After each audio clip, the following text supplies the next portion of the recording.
there's big difference. Did you have that too? I don't have any problem the first time, no, I don't. I had no, As you get closer, there's less contrast.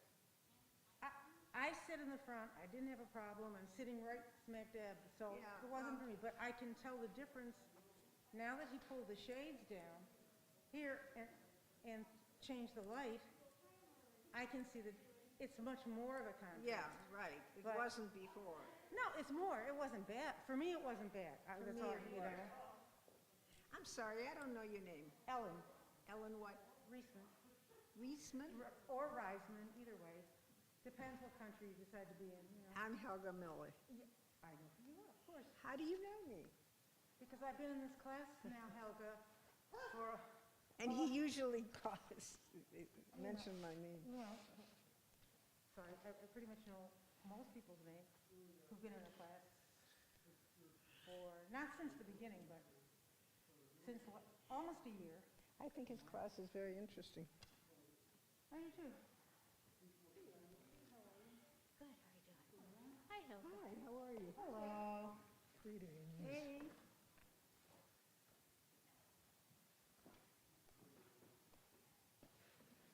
Hi. Hi.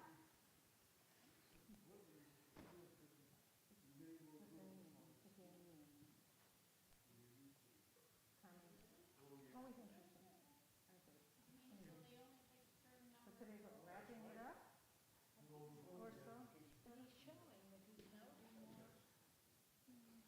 Look at there were more dates. There are more dates, but what we talk about. I thought he finished off Esther last week. He did, but he's bringing together the Oh, 5 scrolls. Yeah.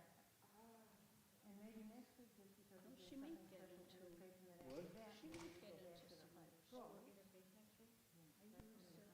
Wherever you want to sit. And then the following Sunday, we're in Chicago. I like the I don't second. think that I'm working. You want the aisle? Yes. See if we can work. Yeah, that is, once a month I have to, well, in silence. That's okay. In silence though. Oh, that's hard. I can't see. Smile and say, yes, So that's in my way.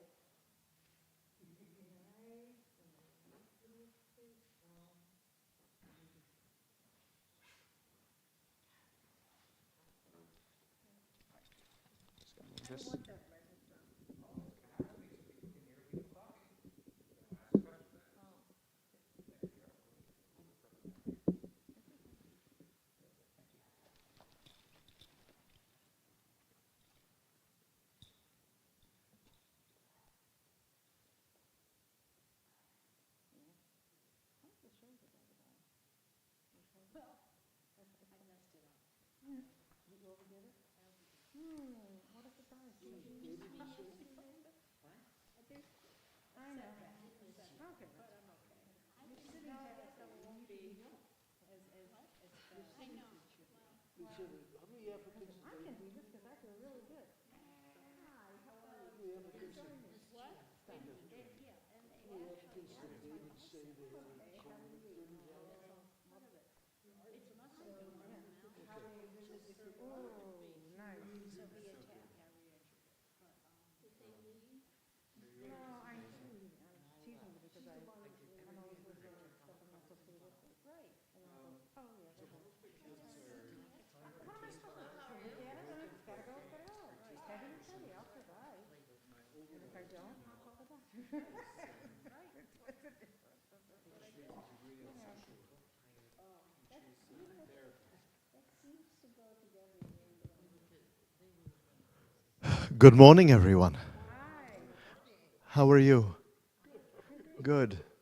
I'm well, thank you. I just acted Moses in our 4th grade class for their final video with Rabbi Klein, who was Yo-Yo Pharaoh.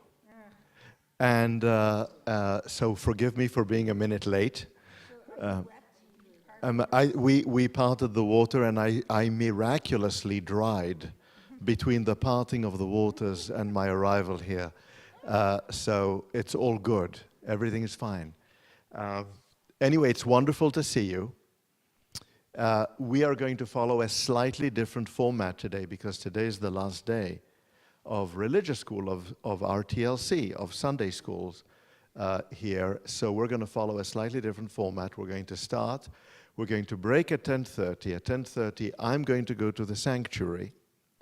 And in the sanctuary, I'm going to greet everyone and introduce a short video that we've made for them, and make sure that everybody leaves happy for 5 to 10 minutes between 11:30 and 11:40. We're going to take a break, and then at 11:40, we're going to come back and we're going to conclude our session here. So for those of you who are interested, you're welcome to come into the sanctuary and to witness this moment with the last session of our Temple Learning Center Religious Schools on Sunday. You're welcome to come in, and for those of you who wish to, you can have some coffee and a nosh at 11:30, and at 11:40 we will come back. And to those of you who are home and are watching us, welcome, and I apologize in advance for the 11:30 interruption, but this is one of those days. Good. Today, what I thought that we might do was to wrap up what we have been doing over 16 sessions that have taken us approximately 6 months to cover. In other words, to really wrap up our story of the 5 scrolls. The story of those scrolls that we read on the holidays. We started out, if you recall, with Shir HaShirim, the Song of Songs. We continued with Ruth. We continued with Eicha, Lamentations. We continued with Ecclesiastes, Kohelet. And we ended with Esther. And I think we want to take this moment to wrap it all up today. So I'm looking forward to having a wonderful conversation with you today, wherein we will really wrap up our understanding and our reading and our meaning-making of the scrolls, and think about what this means to us, and where the scrolls are in our lives, and how do we connect the dots among these scrolls. A few things to begin. First of all, for all of us who want to receive information about these sessions, if you are not yet registered, please register with Joanna Cullinan at jcullinan@ttti.org. It is important because moving forward, we're going to have a number of changes, including next week, that I'm going to start talking about today, and Joanna will send out these changes to the people who are on the mailing list. But if we're here, we don't have to do it. We do, but I have your information. In other words, if we're here, we are here, but nevertheless, it's a helpful thing to do to be on the email list. But we have your information, Helga. We know that you are part of this group. I want to remind everybody that next week, on the 8th of May, we are going to be meeting at the Church of the Savior United Methodist on Lee Road, 2537 Lee Road. Please join us. On Lee Road, we are going to be worshiping and learning with Reverend Andy Cole, a friend of ours, with whom I work and whom I deeply appreciate. So we will be doing this work with Andy Cole, and part of our learning will be about the book of Leviticus, and part of our learning and discussion will be about anti-Semitism.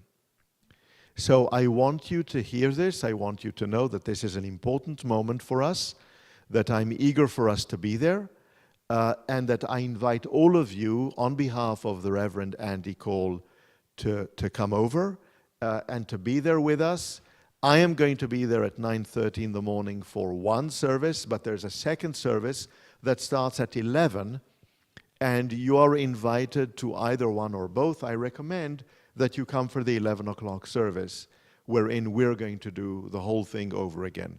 So it's 11 o'clock in the morning, 2537 Lee Road, at the Church of the Savior United Methodist Church. I have been speaking with Reverend Cole. For those of you who are at home and watching us, for those of you who are wondering, I understand now that this will also be streamed. If you are on our email list, you will receive the streaming information. For streaming information, please reach out yet again to Joanna Cullinan at jcullinan@ttti.org. In other words, to the same email address, and we will make sure that you have the streaming information. We will share it with everyone, and it can be streamed so that if you cannot make it and you're watching us from home, you can watch that too. And it's an important moment for us. So I encourage you to do so. Okay? Yes? Do we have books? Do we have Hebrew Bibles? Yeah? Good. Good. Terrific. Wonderful. Well, let's start with a brief introduction before we actually get to the books and start to ask some questions and wrap everything up, if we can. Let's do this. Well, we ended, of course, with the scroll or the book of Esther. We ended with the book of Esther. And we ended a study of these 5 scrolls that we read at 5 special times in the Hebrew calendar. Song of Songs on Passover, Ruth on Shavuot, Eicha, Lamentations on Tisha B'Av, Ecclesiastes, Kohelet on Sukkot, and Esther at Purim. So each one of these scrolls is associated with a particular holiday. And I want us to ask this question: where does this corpus of the scrolls come from? Who decided that we would read these scrolls at these particular times? Who decided that these are going to be texts, biblical texts, that are set apart and that are somehow going to be defined as one collection? How did this happen? Why these 5? Who made this decision to turn this into a collection or a corpus? How did this happen? Not only do we have no indication of this in the Hebrew Bible itself, but in early rabbinic literature we don't have any indication of it.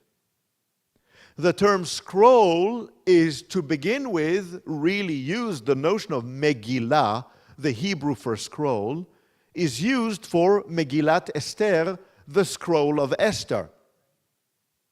But the others aren't even identified as scrolls. We don't even know of them as scrolls, right? Now, Megillat Esther, the scroll of Esther, is clearly associated with Purim. It's the whole story of Purim.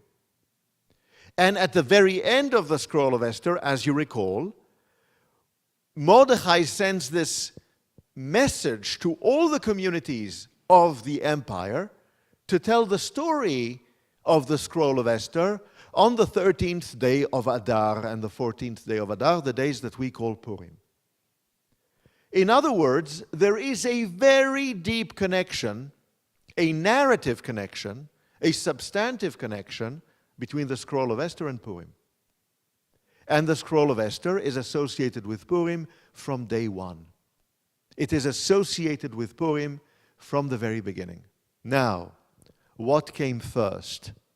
Purim the holiday or the text?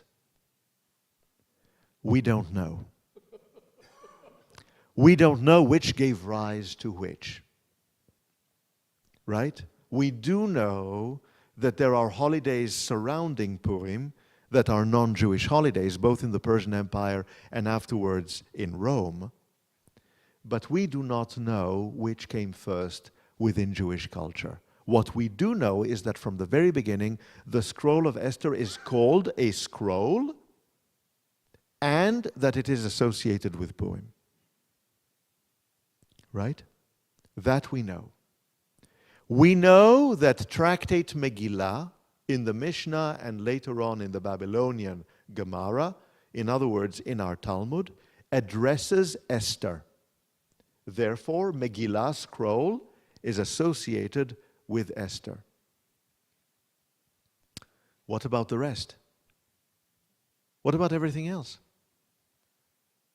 Well, the Scroll of Lamentations, or the Book of Lamentations, which is ascribed to the prophet Jeremiah, as you know, is associated with loss of sovereignty, with the defeat of Jerusalem, the destruction of the temple, and so on and so forth, but not specifically associated with Tisha B'Av.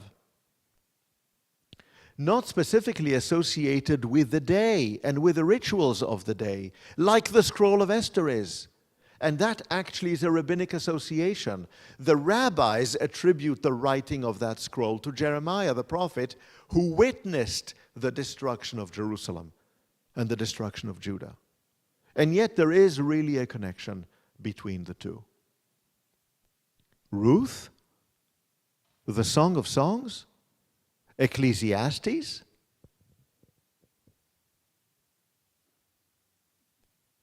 Is Ruth about the giving of the Torah? Is Ruth about the holiday of Shavuot? Is Ecclesiastes about the holiday of Sukkot? Is the Song of Songs about the Exodus from Egypt? How did this happen? Who made this decision? How could this be? And in reality, while the Masoret, while that tradition becomes to set these texts aside and to identify them as the 5 scrolls, that doesn't really happen until the Middle Ages. And even from the Middle Ages onwards, different communities have their own different practices with regard to the readings of these scrolls and the rituals associated with these scrolls on these different holidays. So we have to ask ourselves the question, it's the real question, what did the rabbis see in these texts that made them say, wait a minute, these should be a separate corpus and we should read them in a special way? We should turn these texts into a special collection.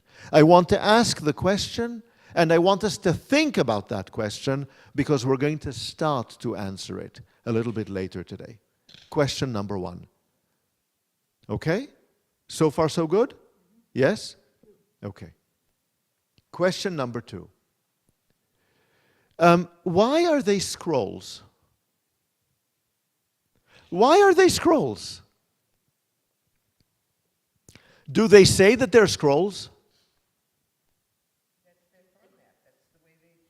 Maybe that's the format. Maybe it's because that is the format. That was how they came to be. Maybe that was how it was the format. You know, what does Chronicles say about itself? Chronicles. What do we learn about Chronicles? The book of Chronicles in the Hebrew Bible. What does it say? It says Sefer, which means book, rather than Megillah, which means scroll. What do we learn in both Melachim and Shoftim about the records of the Hebrew Bible? We hear the word Sefer, right? Which means book as opposed to scroll, right? What is it? Why are we identifying these as scrolls? Our Hebrew Bible, our Torah, the 5 books of Moses we have in the Ark, is a scroll. That is a scroll. We know that to be a scroll, right? Why are the 5 scrolls identified as scrolls?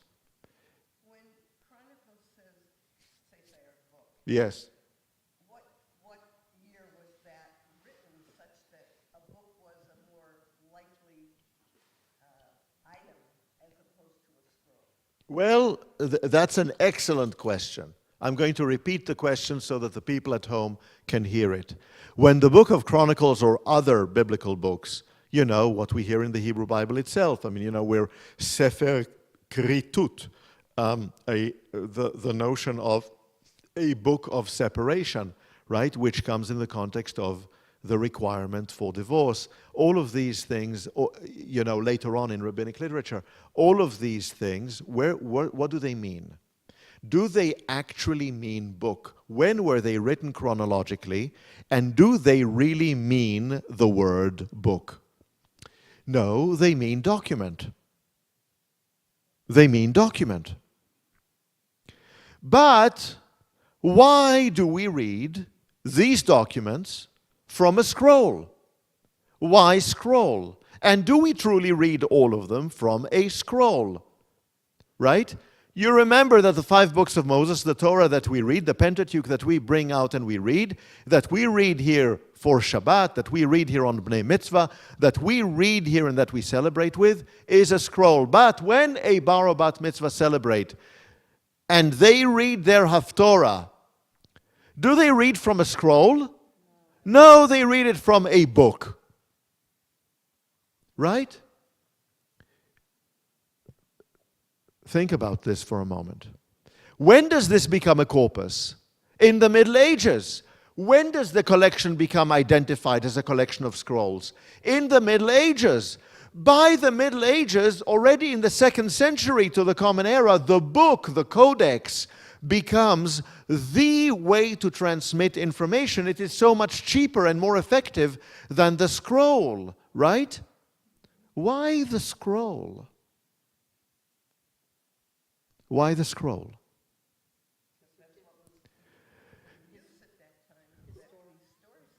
Well, that was in use at the time. The scroll was less and less in use from the 2nd century to the Common Era onwards, right? But previous to that, we had been using scrolls.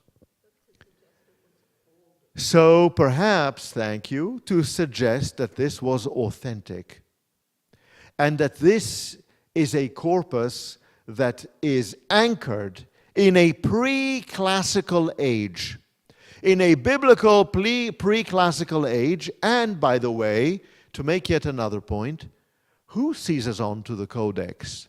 Who really seizes on to the codex? We call ourselves Am HaSefer, the people of the book, the people of the codex, right? But our Torah is a scroll. Who seizes on to the book? Christianity. Christianity seizes on to the book. And what are we doing when we take our holiest canon and decide that this holy canon is going to be read out of a scroll? We, in a sense, say, we came first. Our material is pre-book. It is pre-codex. And the notion of us making that point and using the scroll and calling it a scroll has a historical, political, sociological, religious, theological implication. And the implication is, this is part of our story. Though we have seized onto the book too, we are anchored in the scroll. In other words, we are not just an invention of the classical age. Yes? Right? And our covenant, and the covenant that is symbolized by the scroll, is a lasting covenant.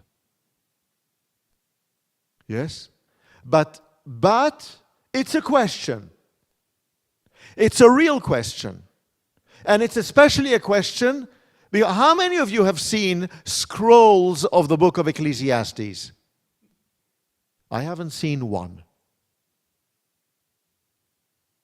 How many of you have seen Jews at the Kotel, at the Wailing Wall, on Tisha B'Av, reading Eicha, reading the Scroll of Lamentations, chanting it from a scroll? No. It's always from a book. But we call them the 5 scrolls, the Chamesh Megillot. Now, it's a question, and I want us to bear the question in mind. I want us to think about this. Everything has meaning. And I want us to think about the meaning of what this collection that we've been studying now for 6 months is for us. Yes? Am I making sense? Yes? I haven't lost you yet. This is good. Okay. Okay. And please, Candy.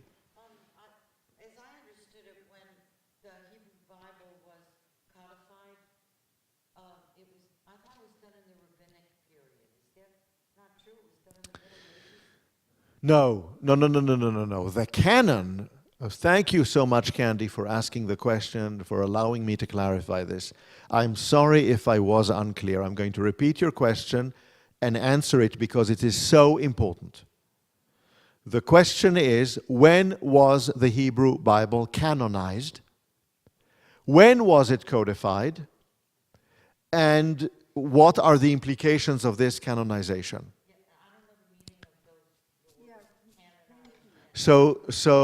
And what is the meaning of the word canonized? Thank you. Because the word canonized is a Christian word to begin with, right? So what are we saying when we say canonized? So the Hebrew Bible turned into a canon, and by canon I mean a corpus or a collection of books, of materials that could not be added to or subtracted from.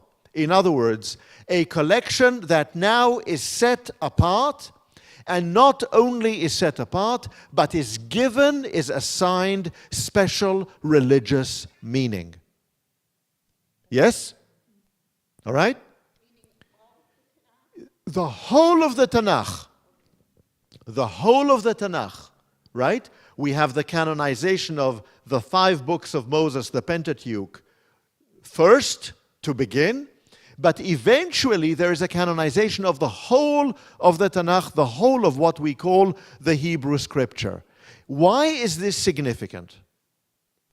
It is significant because there are books that don't make it into the canon that were composed simultaneously with others that do make it into the canon.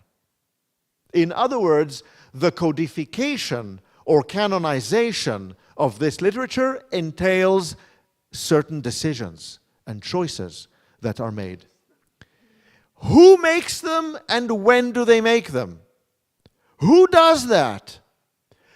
The people who did that, the people who canonized the Hebrew Bible, are in our tradition called the Sofrim, the writers. These are the pre-rabbis. The pre-rabbis. And we believe the Hebrew Bible to have been fully canonized by the 2nd century before the Common Era. In other words, the Hebrew Bible has been a canon for us, for all of us who are Jews, who follow the Hebrew Bible. All of us, the Hebrew Bible has been a canon for approximately 2,200 years. Not that long a time. Now, the rabbis emerge, rabbinic culture emerges from that canon. In other words, the notion that this canon, that this code, the Hebrew Bible, needs now to be interpreted, leads us to rabbinic culture. Yes? What happens in the Middle Ages? The 5 scrolls are identified as having special ritual significance at different times through the Middle Ages, the early Middle Ages to the high Middle Ages. Yes? Does this help? Thank you for the question. Yes. Okay, please. Could you just move it along? It started as writings. Yes. And then how did it go to where it is? And who made it happen that way? How did this happen? That would take me between a semester and a year to explain. I'm going to offer a very brief, incomplete, superficial, and frustrating response to you and say 4 things. And I'm answering the question, how did this happen? How did the canon, the codification happen? Such an important question. You know what? Maybe we should talk about that. And I'm going to say 4 things that are especially important. Number 1, seizing on technological change. The Hebrew Bible is anchored, first of all, in the alphabet. The alphabet. The alphabet only emerges between the middle and towards the end of the 2nd millennium before the Common Era. We believe in the 14th, 13th, 12th centuries before the Common Era. There would be no Hebrew culture, there would be no Hebrew, there would be no Hebrew Bible were it not for the alphabet. The very earliest form of alphabet is Phoenician, that is Proto-Hebrew. Greek, everything else emerges from that. The very first culture that seizes on the alphabet is Hebrew culture. Writing, scrolls, parchment, eventually the book, the ability of our culture to seize on these technological innovations and to use them is one element that led to codification.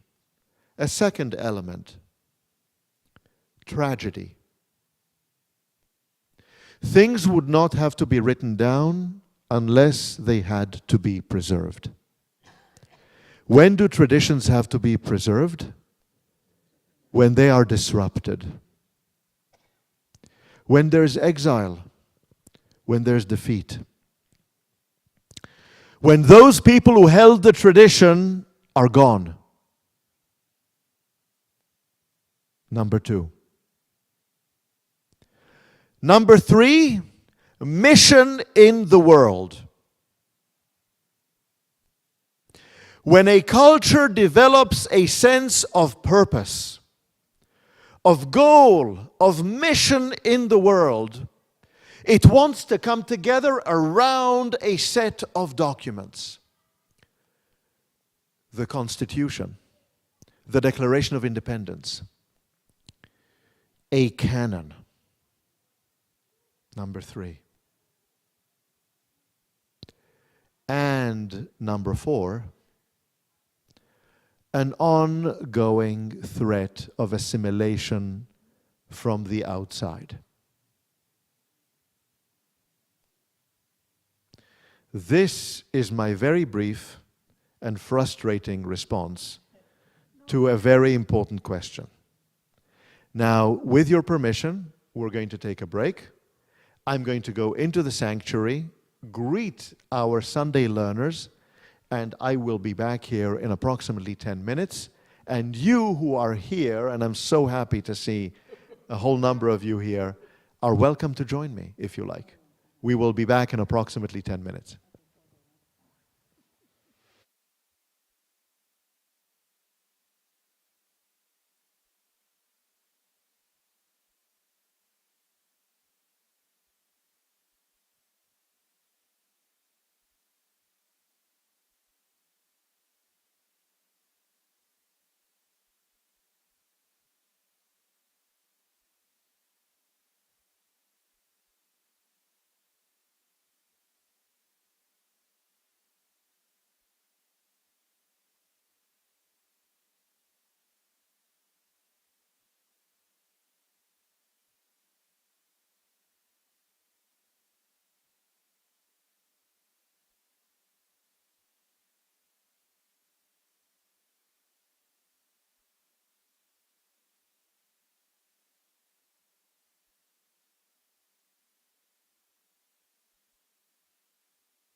the notion of cloning myself, I think, would be alarming to a whole number of people. I am not sure that this is a good idea. I'm not sure that this is. I think that it's. But thank you for saying that. I do sometimes feel like I have to divide my attention and do different things at the same time. But you know what? I will say this to you, that doing this and teaching and celebrating with our learners, our young learners, and creating a video for them earlier this morning about the Exodus, these are tremendous gifts, and I'm grateful for them. These are really moments that are special moments of meaning for me. Let's come back. Let's return here. And let's talk about meaning. And let's talk about meaning not only in the context of the questions that we've raised, but of the substance of the scrolls. And let us try to find that which connects them together. Why are they a collection? Why are they a corpus? Or, if you like, a canon within the canon? What makes them special? Why do we identify them as scrolls? And why do we read them on these special moments of the Jewish calendar? I want to share just a few thoughts with you. This is not the end. This is the beginning of this discussion, of this conversation. And those of you who are here, and thank you for being here, those of you who are at home, if you wish to email me and participate, you're welcome to do so. But I would like this to be a discussion. I'd like to talk to you about this. And I want to make a suggestion. And I'm going to start making the suggestion through the text. Let's take a look at it. Let's take a look at the text. We start with the Song of Songs. Remember the Song of Songs? Remember what it's about? Yeah, remember that these are songs of love, snippets of songs of love that were often recited or sung at weddings and special occasions, and that relate to love and the pain of love. Love as well as separation, love as well as the yearning for love, the search for love. Remember? Remember that we talked about all of this? Well, if I had to summarize the key point, the heart for me of the Song of Songs, here it is before you. For me, the heart of the Song of Songs, and we spoke about this a little bit, is the notion that occurs at the beginning of the Song of Songs, chapter 8, right? At the very beginning of chapter 8 of the Song of Songs. I don't know what page we're on, but for those of you who like to see it in the book, please find it and let me know the page. But chapter 8 is the heart of the Song of Songs. It offers the true meaning, the core of the Song of Songs, and it starts with a dilemma, with an issue, with a problem. And the problem that it starts with, yes? Page 1416, the problem that we start with is that love is challenging. Love is difficult. Love between people is something that sometimes needs to be hidden, that sometimes needs to be concealed, that sometimes is socially unacceptable, that sometimes will raise concerns among parents or siblings or children or other members of the family or other members of society. We know this in our lives. We know what it meant for so many decades and centuries to engage in love, in true, full, complete love between two people of the same gender. And how unacceptable this was. We know how there are social strictures and familial strictures to love, right? And the redactor, the author of the Song of Songs says to us, wait a minute. What if we could love one another in the way that we love family? If I go to school and I pick up my daughter or I pick up my son and I hug them or I kiss them, nobody thinks anything of it. This is a parent embracing a child. Right? Among siblings, nobody gives another thought to it. These are siblings expressing love for each other. Right? Look at what it says here. If only it could be as if with a brother. If only it could be as if with a child. If only it could be as if with a parent. With whom there's a familial connection. A person who nursed the same breast as I did at a different time or not. Right? Then I could kiss you when I meet you in the street. No one would scorn me. No one would scorn me. What is the challenge here? What is the issue? What are we raising here? Why does society not accept our love? Why do we have to hide? Why do we have to behave differently? Why do we have to conceal? When it's about love. Why can it not be like family? Why are there boundaries to family that then once you transcend and you move beyond family, somehow everything changes? Why? Why could it not be different? Look at this. It is so moving. Right? You see this? Yes? You see what the author is saying here. What do you mean? Are we not one big human family? Why these boundaries? Why are we doing this to ourselves? Right? And yet there is a difference between family and other love. And there is acceptable love and love that is more challenging.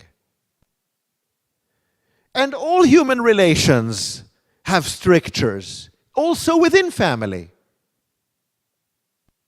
It's real, and it's not new. It existed in antiquity, and it exists today. We know this to be the case.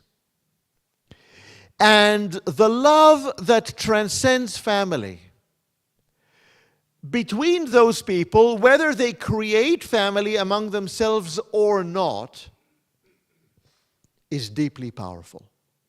It's a powerful, natural, God-created force. Right? And look at chapter 8. Right?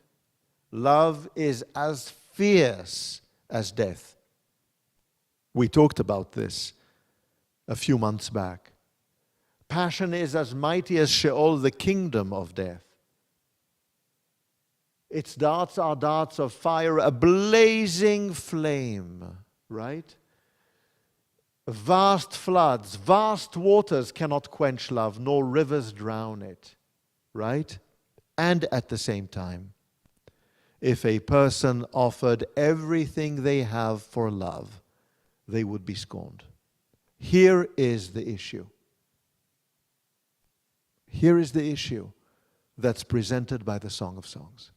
Here, if you like, is the essence of the Song of Songs in a few verses. This is our challenge. Why do we not make peace with natural love? With our heart's inclination? With where it is that we're going to go? Why do we not make peace with it? Look at love. Where would we be without it? It is a force in our lives. We would have no life but for love. Right? What are we doing? And here what we have is the pitting of natural love, the natural world, nature, and family, the sociological unit, the social unit, and tradition, and strictures, boundaries, restrictions. You see this? Yes? Remarkable chapter. It's a remarkable chapter, right? That gets us thinking about love and the power of love. And what are the two greatest powers in the world? Love and death. And death transcends love, and love transcends death. And in our tradition and understanding of the world, both coexist at the same time. And the tremendous truth and wisdom here in this, yes. It seems to me that the Song of Songs is almost like a commentary or even a counter-narrative to the Torah, to the five books of Moses. How wonderful. The Song of Song, I'm going to repeat the question, is a counter-narrative to the Torah, to the five books of Moses. What a remarkable comment. Yes, it is. Yes, it is. Though not completely. But yes, it is. Because at the end of the day, what is the Torah about? It's about rules. It's about family. It's about extended family. It's about social norms. It's about right and wrong. It's about good behavior and behavior that is not so good. It is about the desirable and the undesirable. It is about our journey together as a people that emerges from a family, becomes extended families, becomes tribes, becomes a nation. Right? And yet, how do we become this family? Where is the first time we encounter the word love in the Hebrew Bible?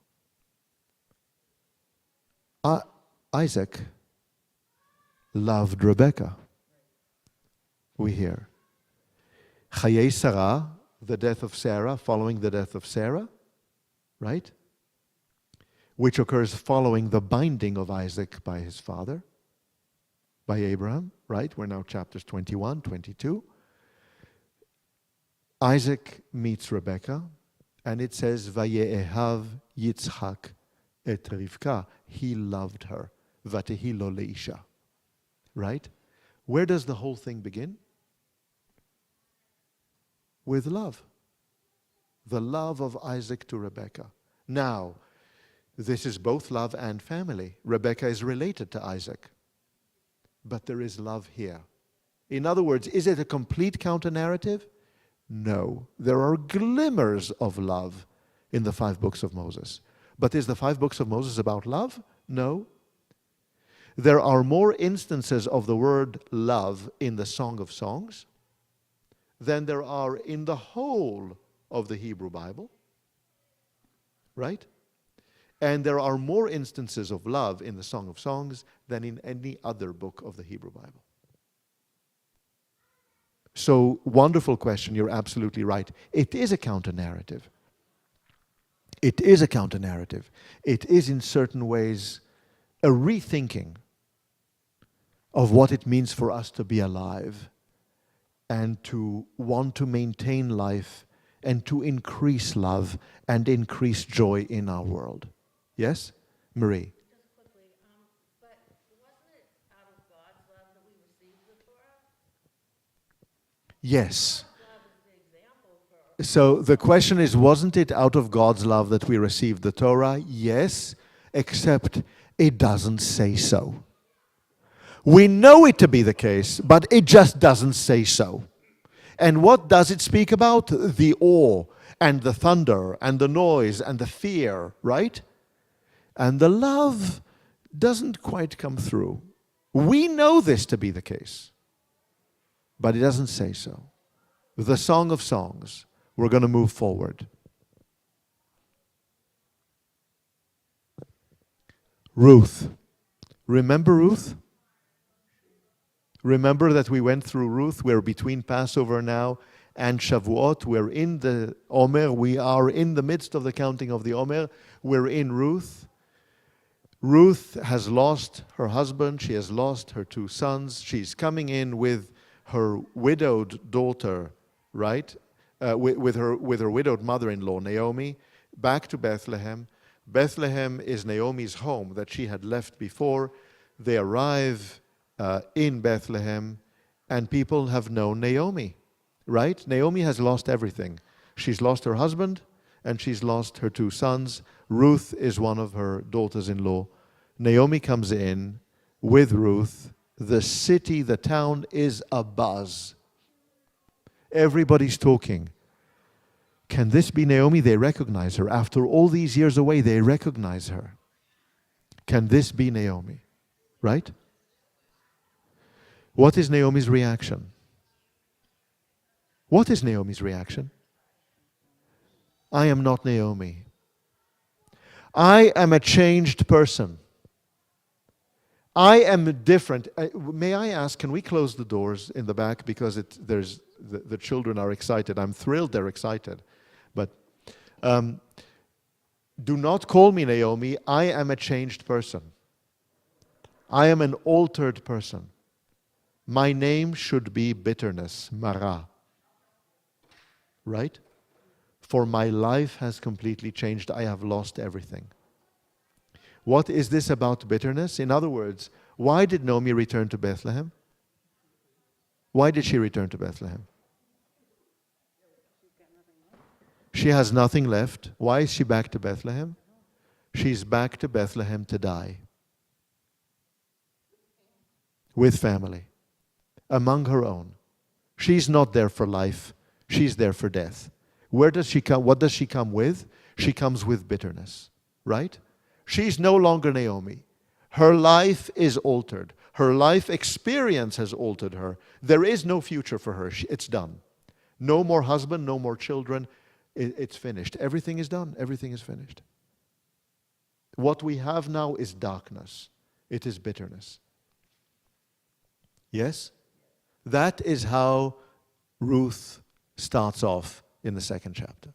1st and 2nd chapter. This is the introduction to the book of Ruth. The Scroll of Ruth. Yes, remember this? Remember we spoke about this.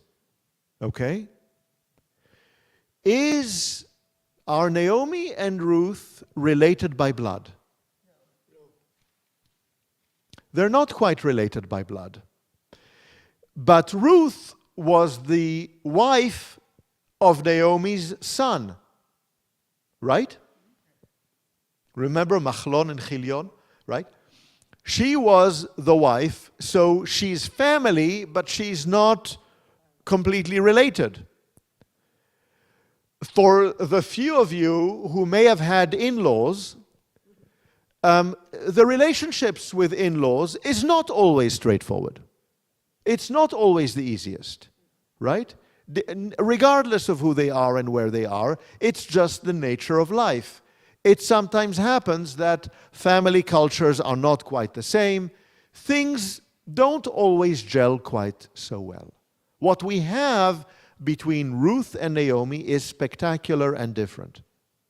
Worthy of a scroll, worthy of a story, worthy of a narrative. Yes?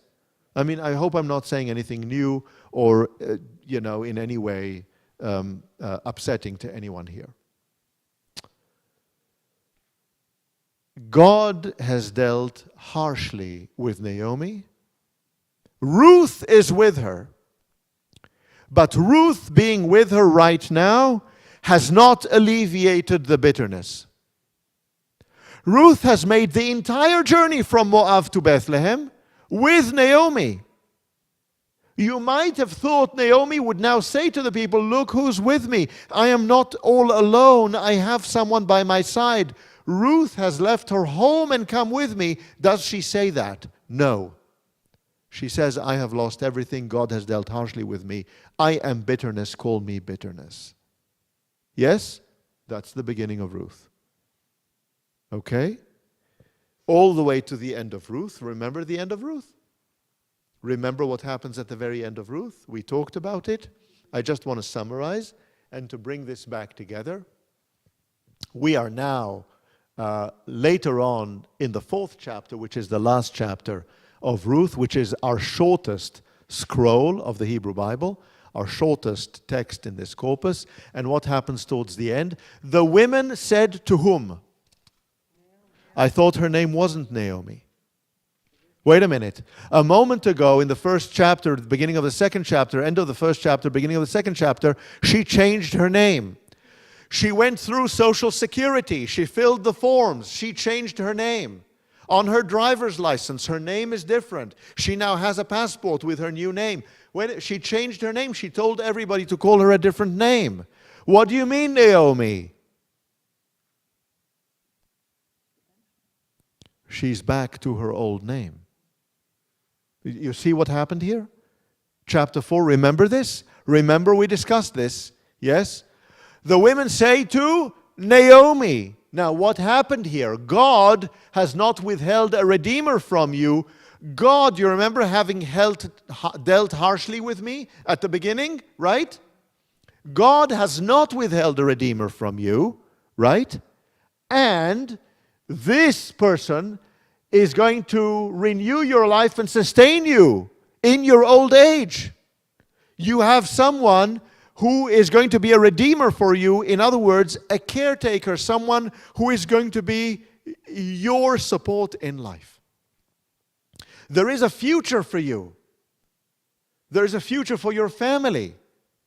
And there's someone who is going to take care of you. Yes, you see this?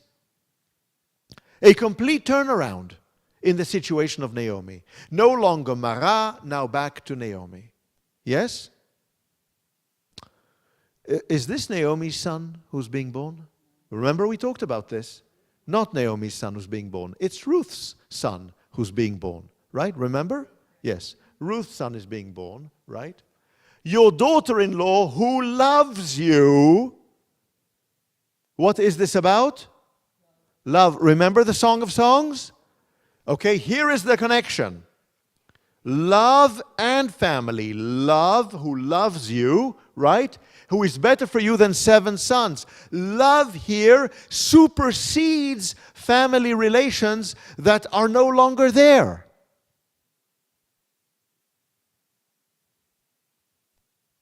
You see the connection now between the Song of Songs and Ruth? You see this line, the thematic line that leads us from the Song of Songs into the Scroll of Ruth. What is this at the end of the day about? Love. What was it that led Ruth to stick to Naomi? Love. What holds them together? Love. Could Ruth not have gone back home to her parents? Right? It is love. And what is that love? It becomes the anchor, the root cause of family, of redemption, of future. Right? What then happens as a consequence of this? The women neighbors, gave him a name, saying, a son is born to Naomi. And they named him Oved. Was the son born to Naomi? No, the son was born to Ruth. But the son of love, the love between Ruth and Naomi, is also Naomi's son.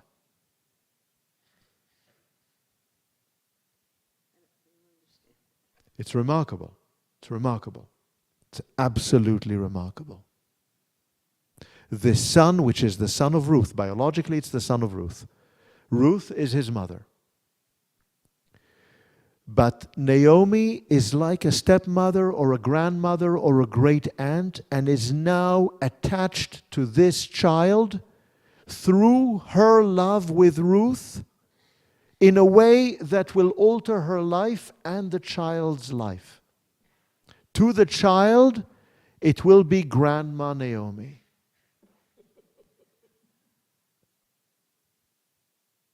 To the child, this love will overtake the blood relations of family. This is the strength of love. This is the flame of love that rivers cannot drown. You see what's happened here? Yes? Am I making sense? But it's not just private. It's not private love. It's not just sociological family strictures, heritage, culture, tradition, what is allowed, the love that is allowed, the love that is not allowed. You're only allowed to date Jews. Oh, no, you're not dating Jews. Oh, no, you're attracted to people of your own gender. I mean, no, right? No. It's not just social. There are, beyond the social, general implications that are political, national implications. In other words, here the story, the private story, and the national story merge. There is a breakthrough between the private, because for the time being it's a private story. It's a story of a family. Ruth, Naomi, Boaz, it's all a private family. It's a family story. But whom do they give rise to? Whom does this union give rise to? Oved, who is what?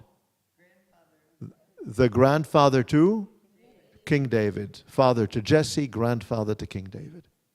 Now the private and the public merge. In other words, what are we talking about here in the scrolls? Is what we're talking about merely private? Are these merely family stories? Are these the stories of people? No. The stories of these individuals have public, national implications for us. Yes? You see this? Everything has altered, everything has changed. The story of Ruth. Yes? Okay? Everything has turned around. The bitterness has turned around. We have a Redeemer. And this private family story has become a national story. Yes? You see the connection with the Song of Songs. You see how we build on the Song of Songs into the Scroll of Ruth. You see this? Yes?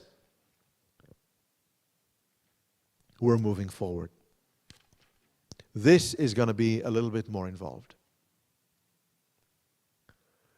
Lamentations.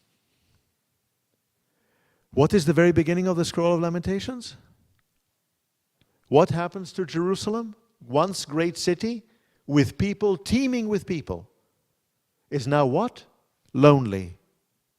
And how lonely is the city of Jerusalem? She sits like a widow. What was Naomi? A widow.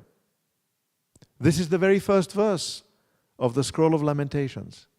Again, the private imagery and the public story, the national story. You see that? In one verse, the very first verse. It's the private and the public that merge, that meld. We cross that boundary, right? Has anyone ever thought of America, the United States of America, of identifying America as a widow? No. Of identifying America as any kind of private individual? No. No.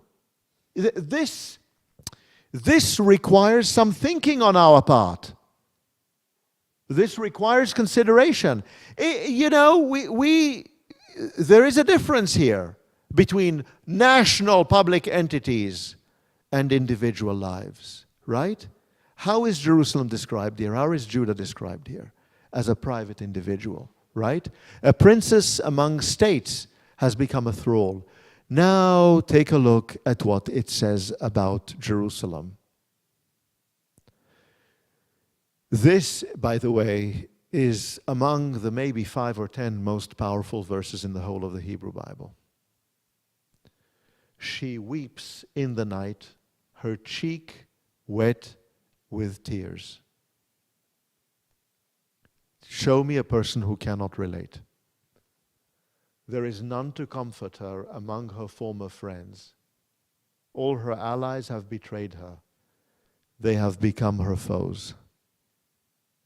Have you ever seen a nation state, Washington, D.C., crying at night, weeping, her cheek wet with tears? You know, this is private. This is our own private experience. When we cry at night, no one is there. No one sees it. This is deeply private and intimate.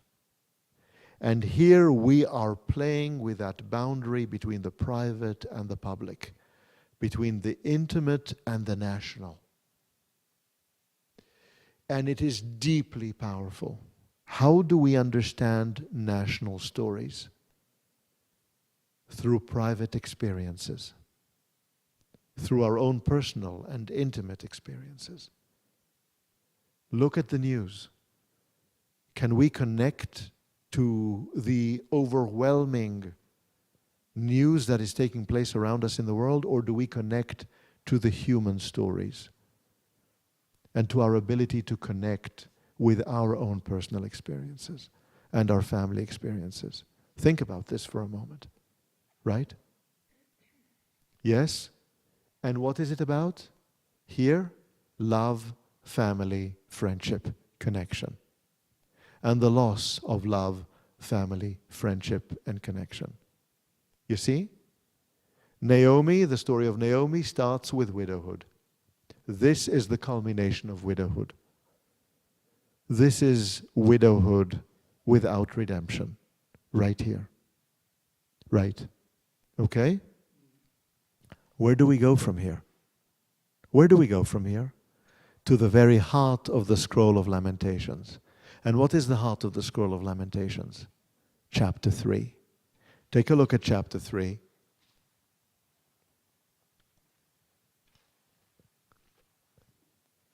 And chapter 3, I don't know what page we're on, but this is a chapter that's deeply worth reading. And I've only given you a snippet of what is going on here in chapter 3. I don't know what page it is. 1432. The page is 1432. But I want you to know, this is just a snippet of it. The language here is worth reading. And this is language about God.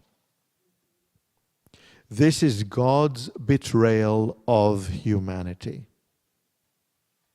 Right? That experience of complete and utter loss. The loss of future, the loss of everything we know. Right? I am the man who has known affliction under the rod of God's wrath. God drove me on and on in unrelieved darkness. Unrelieved darkness. You know, the darkness over Egypt eventually lifted. Here the darkness doesn't lift. It's unrelieved darkness. On none but me God brings down the hand, again and again without cease, worn away my flesh and skin, shattered my bones. Look at the language. I am broken. I am injured. I am broken. I'm a broken individual, right? I dwell in darkness like those long dead, because God made me dwell in darkness like those long dead. I dwell in darkness. Complete loss. This is it, right?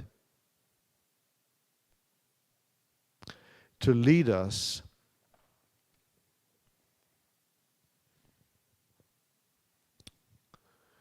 to my life is bereft of peace, I forgot what happiness was, and then to the emergence. And is the emergence from God? No. The emergence is I said. I said. Amarti. I said. Right? My hope in the future, my strength and purpose are lost. But this I respond to my heart. I must hope. I cannot lose hope. And the grace of God has not ended. God's mercies are not spent. God is good to those who trust in God, to the one who seeks God. I must believe this. I must have hope that God is good and that there is goodness and mercy out there, that somehow I will see and experience that goodness and mercy. Why? Why? Because it is good to wait. It is good to not lose hope. It is good to say to oneself, if I need to lose hope, let me lose hope tomorrow, not today. I must not lose hope because it is good to wait. It is good to have something to wait for. It is good to have a prospect that is a future prospect. Is it about God? No, it is about me. This is my response. This is what I say. Right? Yes, it is good to wait, right, until redemption comes from God. Will it come? Maybe. Maybe. But I respond to myself. I must not lose hope. We have gone from love to family relationship to the private-public divide and to the inner experience of hope.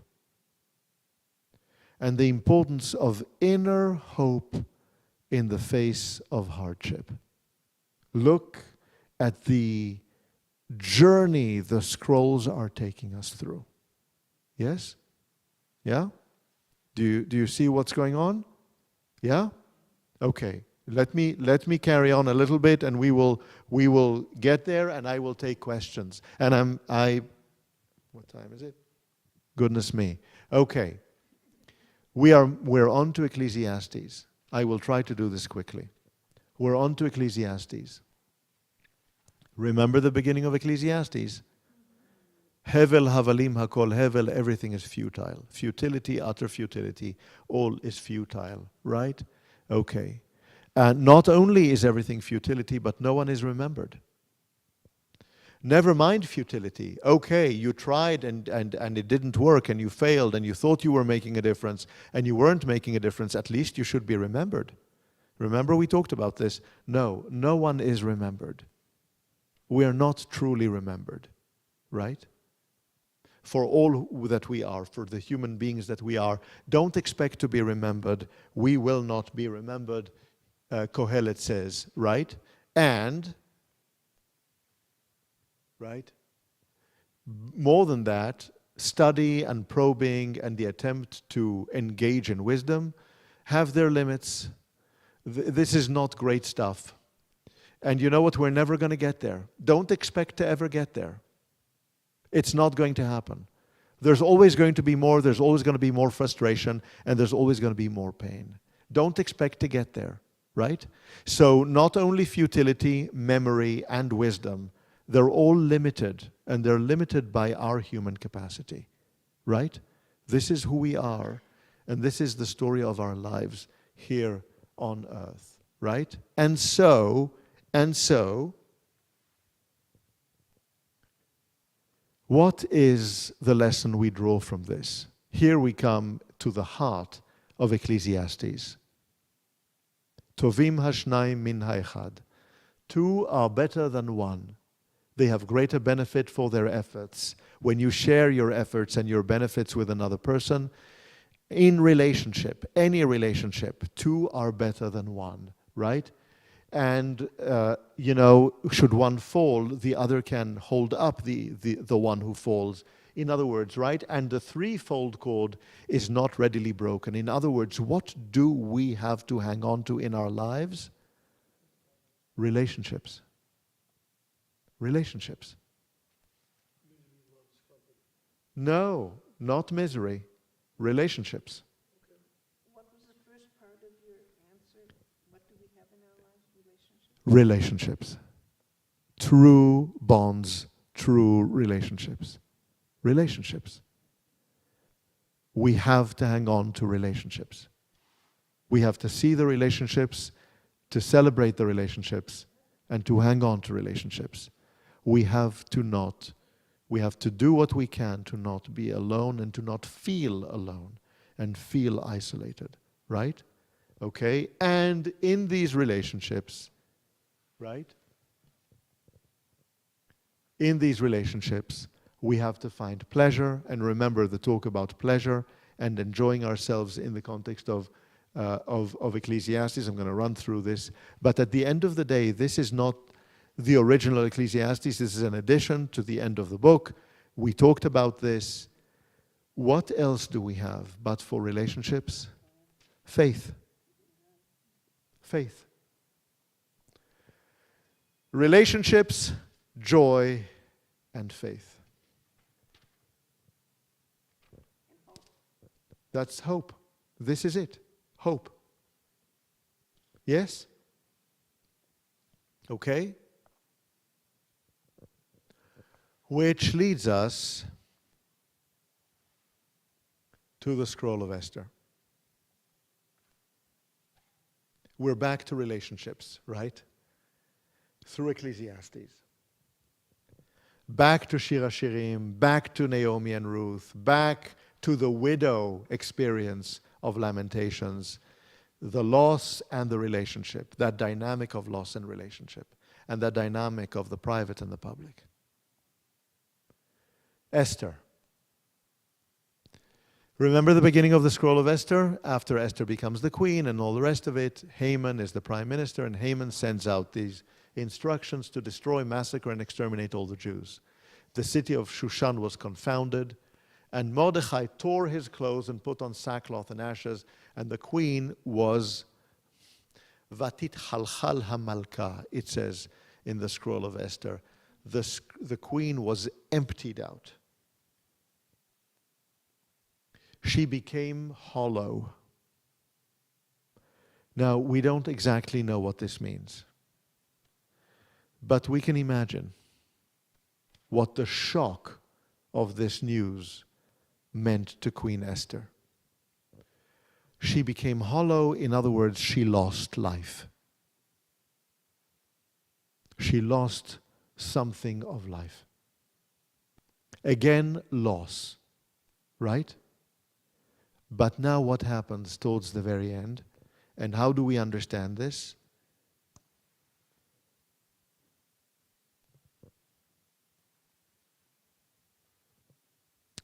What does it say in chapter 2 of the Scroll of Esther? How does the Scroll of Esther start before Esther is crowned queen of Persia? It says, the king loved Esther more than all the other women. Again, love.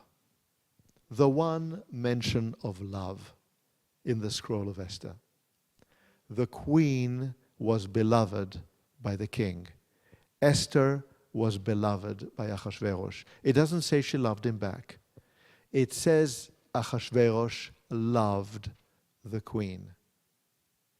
Like it said that Isaac loved Rebekah. He loved her. There was something private in their love, in his feeling for her, that is an anchor to our story, and that meant that redemption could arise from that love. Again, the private-public divide, the political and the private, intimate. This is a profoundly intimate verse. The king loved Esther, right? And that was why she became queen. Yes?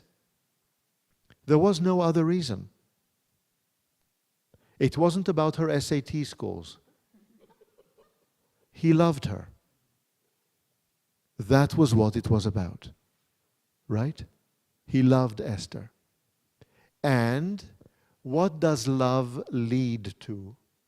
On the day on which the enemies of the Jews had expected to get them to somehow hold them in their power, the opposite happened, and the Jews got their enemies in their power. In other words, what is the transformative power here that brought to the downfall of Haman and the saving, the redemption of the Jewish people? The love of Achashverosh to Esther. The love of the Song of Songs. The forbidden love of a non-Jew to a Jewish woman, who, when she emerges as a Jewish woman, as a Judean woman, is not thrown out. She remains beloved. She remains queen. Think about it. That love that allows Mordechai to rise to power. The love that allows for the edict of Haman to be countered. When we think about the collection, the corpus of these 5 scrolls, do we see a thematic connection among all the 5 scrolls? We do. They are all about love and family and the definition of family, and loss and pain, and hope and faith, and the private-public divide, and the interactions of our lives with politics and power, and strictures and restrictions, and our attempt to live our lives fully and to make the world a better place. They are a corpus. They are a collection. If we're able to read them for the connectedness among these scrolls and among these texts. And there is a reason for which this stuck, for which the tradition adopted the canon of the 5 scrolls as a canon, as a collection. And I think, if I'm not mistaken, that's the reason. It's all about us. Us. It's about our lives. And it's about the way we experience our lives at different points of our lives. And all of these are connected with our holidays and with the seasons. And all of these are in certain ways parts of the narrative, and more importantly, in certain ways, counter-narratives to other elements that we read of in the Hebrew Bible. So when we started out 6 months ago, 7 months ago, we said we would read the 5 scrolls, and we started reading them one by one. But I'm going to encourage us to think about them as a collection. If you like, movements of a big symphony. Though symphonies don't have 5 movements generally, but parts of a bigger whole. Thank you for going on this journey with me. Thank you.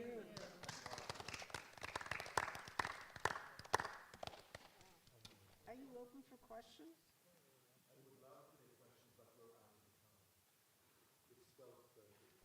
So if you have questions, I'm happy to respond to them.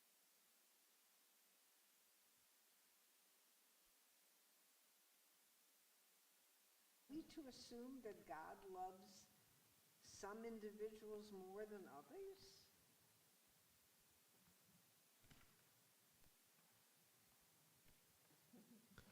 Are we to assume that God loves some individuals more than others? I think that we may assume that some individuals experience God's love more powerfully than others. And that at some points in our lives, we sense God's love more powerfully than at other moments. Anything else? But that's one of the questions of our lives. That's one of the questions of our lives. Well, thank you.